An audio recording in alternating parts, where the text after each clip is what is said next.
అందరికీ praise lot అన్న. ఈరోజు మన అంశం ఏంటంటే షాలేం రాజన్న గురించి కొన్ని వాక్యాలు చెప్పుకుందాం. అయితే ఏంటంటే ఈయన గురించి చాలా కొద్ది మందికే తెలుసు అని నేను అనుకుంటున్నాను. సో అయితే మ్యాటర్ ఏంటంటే ఇక్కడ షాలేం రాజన్న అసలు పేరు వచ్చేసి వీరయ్య. వీరయ్య అనే నామధేయం కలవాడనమాట.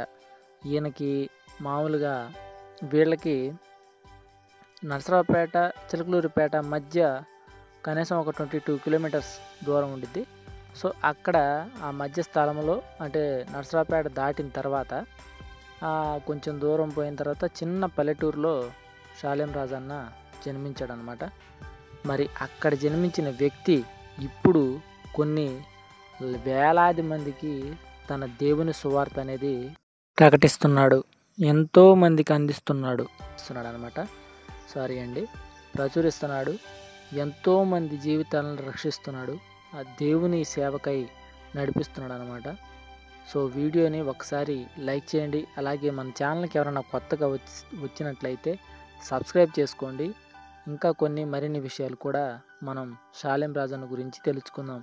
ఇంకోటి ఏంటంటే షాలేం రాజన్న తండ్రి గారి పేరు బ్రహ్మయ్య.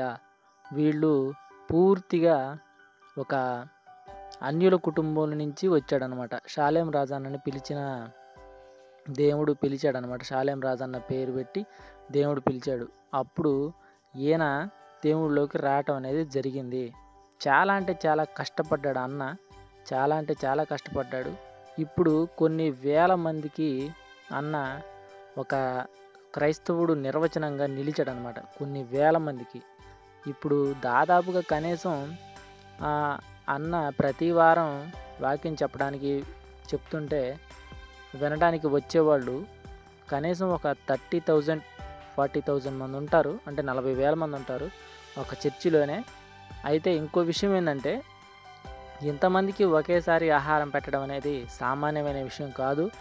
ఇంకోటి ఏంటంటే ఒక వారంలో వచ్చేసి కనీసం 9 క్వింటాల బియ్యం అయితే ఉడుకుతాయి అన్నమాట.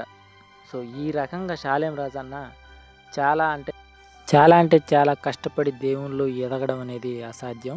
So please like and share, subscribe more videos.